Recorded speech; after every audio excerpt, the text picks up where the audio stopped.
Huh?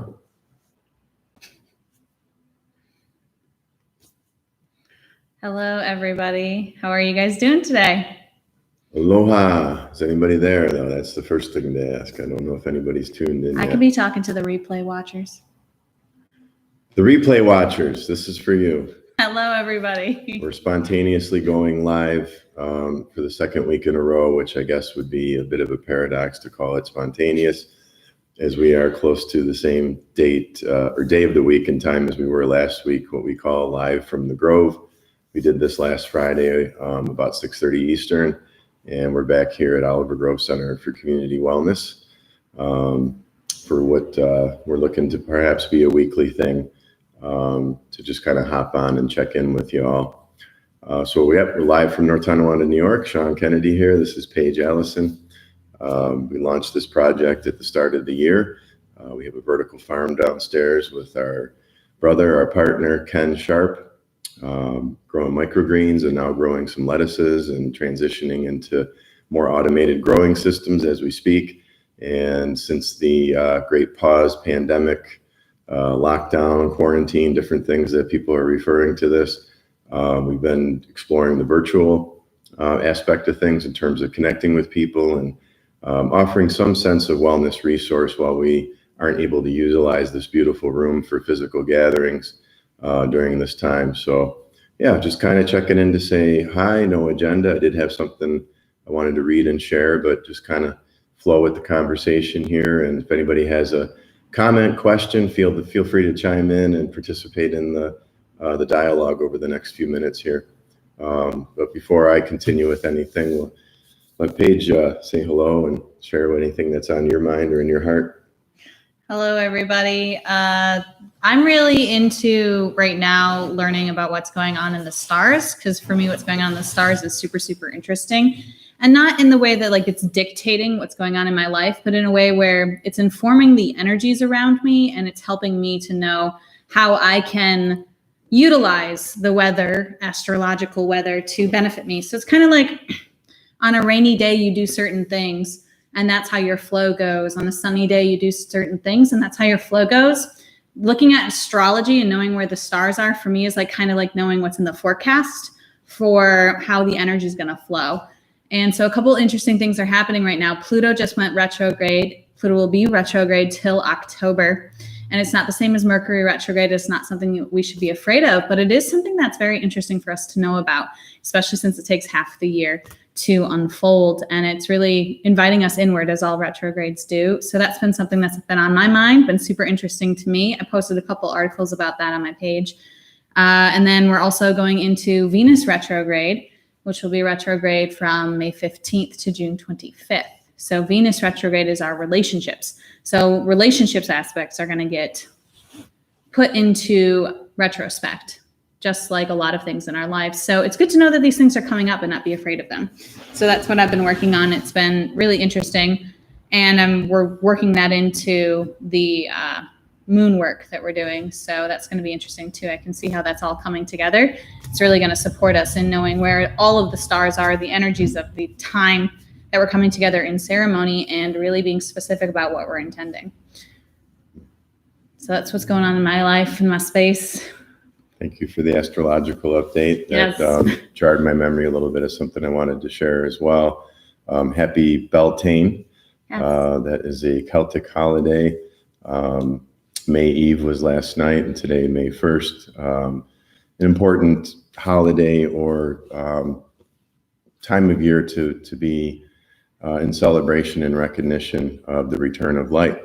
There's two main seasons, if you will, in the Celtic tradition. They have a lot of holidays and a lot of different ceremonies and so forth, and it's something that I've been a little bit more intuitively guided to explore in recent months, but I'm still very new to it in this lifetime, but definitely resonate with that kind of Northern European pagan, if you will, earth-based kind of spirituality. So earth cycles, and Samhain being November 1st, after, of course, Halloween, and then that beginning the season of darkness. So really a darkness and light.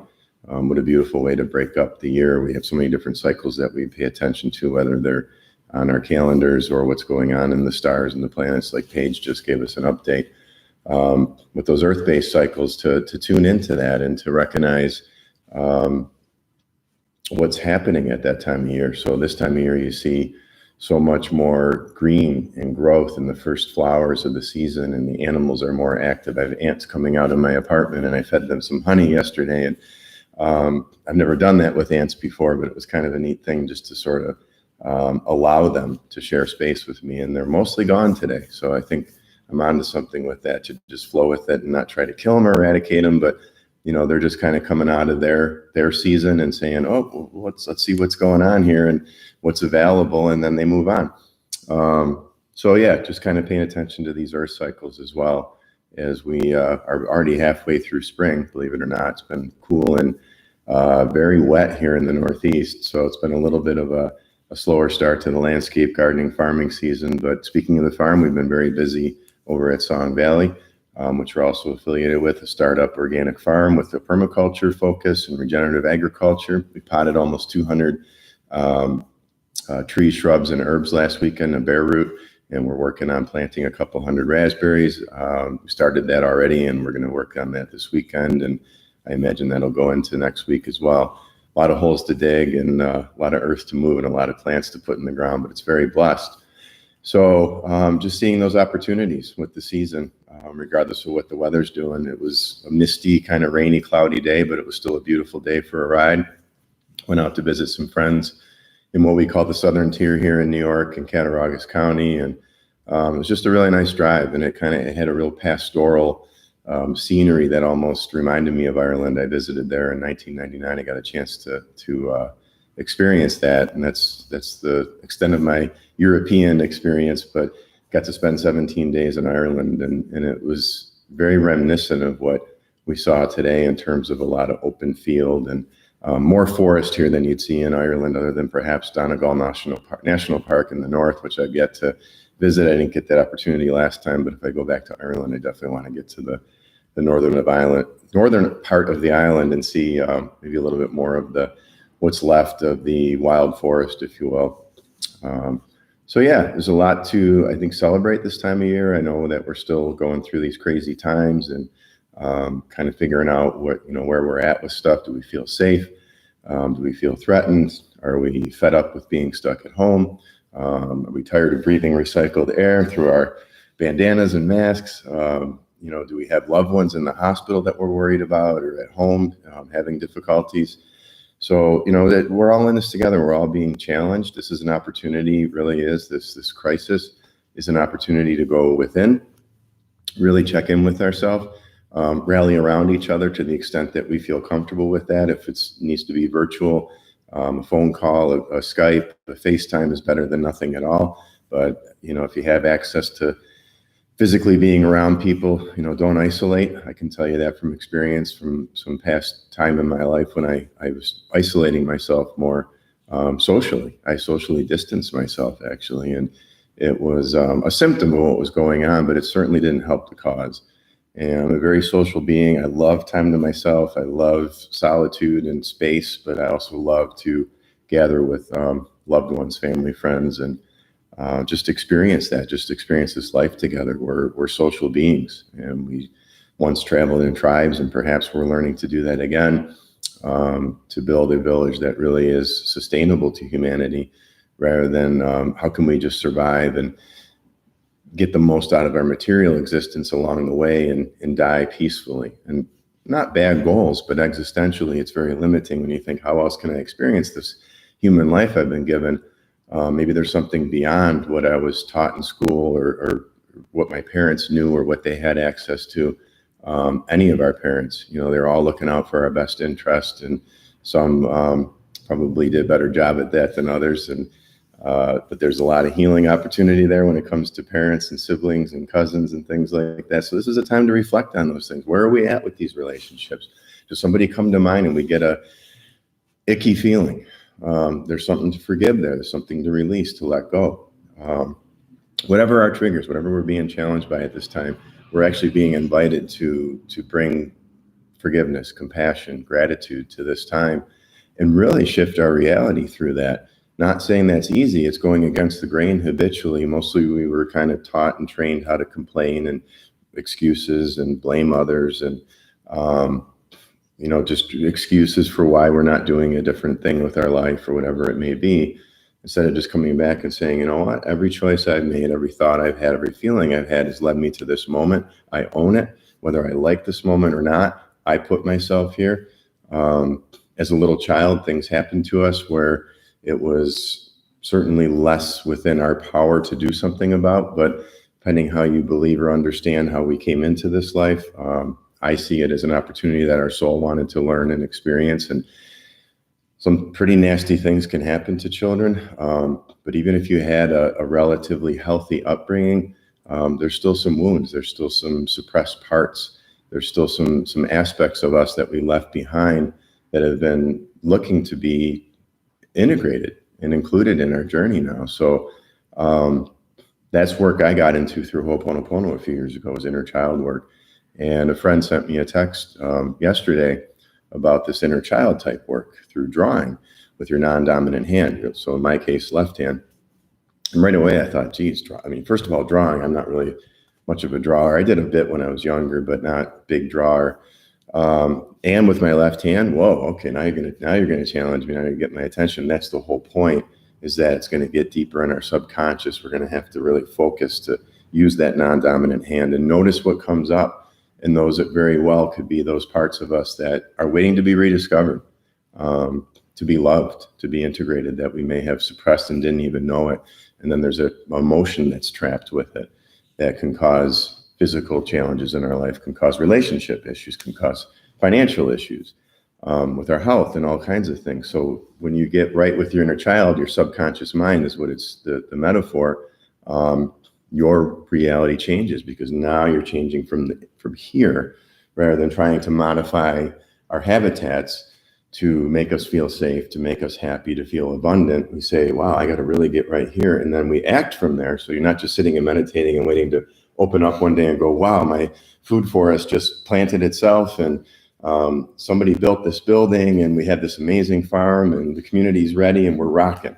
We're very much in the early stages of building something communally together. But to the extent that each one of us really goes within and takes care of here, we show up so much more empowered to what we're working on. So that's really the message in that. And I had to revisit that recently through this great pause, as I like to call it, and see how I was getting pulled away from myself again. And so I start my day very in tune with me, my higher self, my guides, creator, Mother Earth. One of the first things I love in the morning is hearing the sound of the birds. It's just something like, oh, I'm home. I'm here. I'm where I'm supposed to be. It's really empowering to me. So I wanted to share something from what my friend had sent me. Just a little bit of reading for you. So it's called Inner Child Drawings. And actually, this is something that Paige is looking at developing as a theme, if you will, for the next new moon cycle. We're still for those of us that are in our Patreon, going through this new moon in Taurus cycle. It started April 22 on Earth Day, oddly enough. So we're still very much working through the root chakra for the next couple of weeks, but we've got a full moon coming next week on the 7th. And then later in the month on May, I don't know the date off the top of my head. Do you know the date for the new moon? New moon? No, I don't. So whatever the day of the new moon is, we typically do these right on the date unless something conflicts in our schedules. But that will be the next new moon cycle with a focus on sacral chakra. And so I had shared this with Paige earlier today, and she said, oh, I was thinking of doing that for sacral. And I'm like, wow, what a synchronicity. So this really just struck me when I opened it, to think, wow, to write with my left hand and to draw, just that alone. Inner child drawings are a profound way to access aspects of your psyche that you may not normally pay attention to, hence subconscious. Inner child drawings are typically done with your non-dominant hand. Buy yourself a box of kids' crayons to support your inner child's creative process. This is a whole thing, a whole program. It's free online. I'm happy to share the link with anybody, but I just wanted to read a little bit from it. I'm not going to mention names or what the activities are called, but there's just some really nice wording in here to kind of plant that seed. And like I said, Paige is going to lead us through something for the next new moon tied to the inner child work. So this is a bit of a prep, if you will.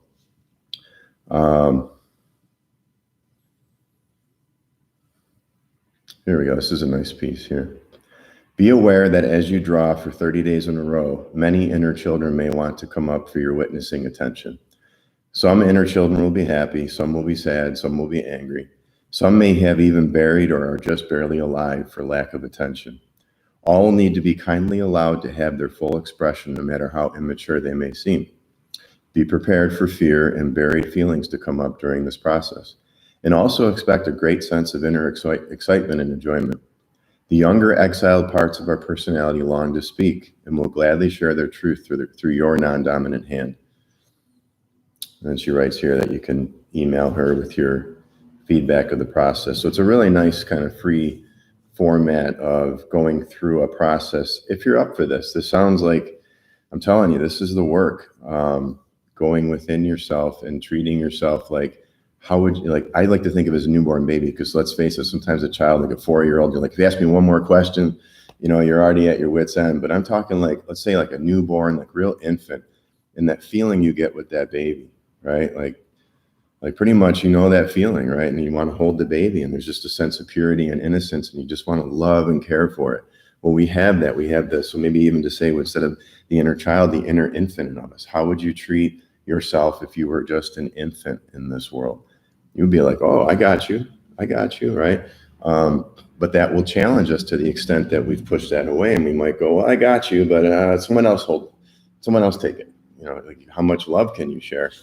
So it's really about self-love and loving these parts of us. And then those things that really bother us about other people, whether it's Donald Trump or our mother or significant other or whoever in our life, you're like, man, that person always does this thing. Or you'll find that those things don't bother you as much because you're loving that within you that you're experiencing through them. And then what's neat is that one of two things happens. They either shift and meet you in a different space, or they leave your path, they leave your life, they leave your reality, and you leave theirs from their perspective. So it really works itself out when we go within and say, oh, I'm causing a ripple here. Even if you're the quote unquote victim in the situation, somebody's doing something aggressively to you, you can free yourself from that and them and say, no, that's no longer for me. I forgive that. Whatever that is in me that's holding on to something, that vibrationally is drawing that to me to show me so that I can release it and not be stuck there, because those things don't feel good. They don't feel good in my body. They don't feel good in my heart and my soul. Help me to release that. So back to inner child work, and just watch your reality shift around that. So all this we're going through right now is a big shift. And so everyone that's been doing the inner work, that's been on this path for a period of time, is playing a role in this. Now, don't get the wrong idea, like, damn it, it's all those spiritual people causing this thing to upend. There's cycles and there's things going on beyond each one of us, but we're all connected to it and we all influence it. And to think, what would life look like if my influence of life, how I'm showing up to it, because of how I'm showing up to me, was compassion, humility, gratitude, harmony. Help me to be in harmony with these ants rather than go, I want these ants out of my house. Where's the harmony, right? Prosperity, right? I lack for nothing. Innocence, so reclaiming that innocence, that infant within us. Wisdom, we're actually learning from life and going, wow, I'm learning something here. I'm going to keep that in mind for the next time that comes up. That's wisdom. We learn that from experience. Courage, responding to our fear. We're dealing with fear. This is part of the ride here. No, I don't care where you're at in your path. Fear is in there. It's got a place at the table, whether you want it there or not. So you might as well go, okay, fear, would you like seconds? Let's invite it to the table. What do you got to say? Okay, I love you. Responding to fear with love is courage. It's amazing. And that moves us into truth, compassion, gratitude. Now we start to have alignment with all aspects of ourselves. Our subconscious, this conscious thinking mind that's so smart, but yet is missing a lot in its intellectual ramblings, missing a lot of what's going on subconsciously. And then our superconscious or soul or higher self, when those are aligned as one, you're ineffable, or what I like to say, unfuckwithable. That's quite a place to be. I have moments where I feel like that, where I'm just like in a zone and nothing can disturb my inner peace. Generally, I start my days that way, but as the day goes on, I get pulled out of that space. Some days more than others. I got my tools and practices. I got good people in my life, and I'm grateful for that to help me see myself and keep growing and move through this stuff. So, yeah, tribe, a tribe, a village. It takes a village to raise a child. Here we are, still part of us as children, for the children in our lives, and to think it takes a village to actualize a human being. None of us can do it on our own. And we can't even get close to actualization if we're still in survival mode. So really to move through this time and say, wow, help me to embrace this opportunity to really clear these fears that have been driving humanity for generations, for legitimate fears of danger, of war, attack, predators, these things that we've experienced in our past. Now moving into a time where we no longer have to live from that place. We can actually move through that. We can go into another reality, another dimension. That's where it gets pretty interesting. But the only way to do that is the inside out. You can't buy it. It's not in a video. It's not in a class. These are all things that can point you to some good information. But ultimately, if it's not bringing you back to you, be careful. It can be leading you away from yourself, and it's all right here. And then from there, you attract the right people, places, events, and circumstances to fulfill your destiny, why you were born, and not just on a hamster wheel going, I just got to get through another day, another month, got to pay these bills again, got to show up, got to go to this grind, got to stick this out. Maybe it'll change, maybe it won't, but I'm just going to ride this one out, stay the course. We fear change, so we deal with that too. But, to be a support through that. I've been through quite a bit in this life, and I'm a pretty resilient soul, for one. And the compassion that I've cultivated through a very painful period in my life, that really just last year I started finally coming out of and didn't even realize how dark it was. I really discovered my light, and really blessed, really grateful to be here. And I'm up for these challenges. I'm up for this life. No matter what curveball might come or what it is that I need to face or overcome, or really to integrate and to love and to allow, and then exist from there, and then see what life looks like from there. So if nothing else, I like to think that just talking with you a little bit through this screen can lift you up a little, inspire, maybe get you thinking. Any questions you got, feel free to shoot those over to us.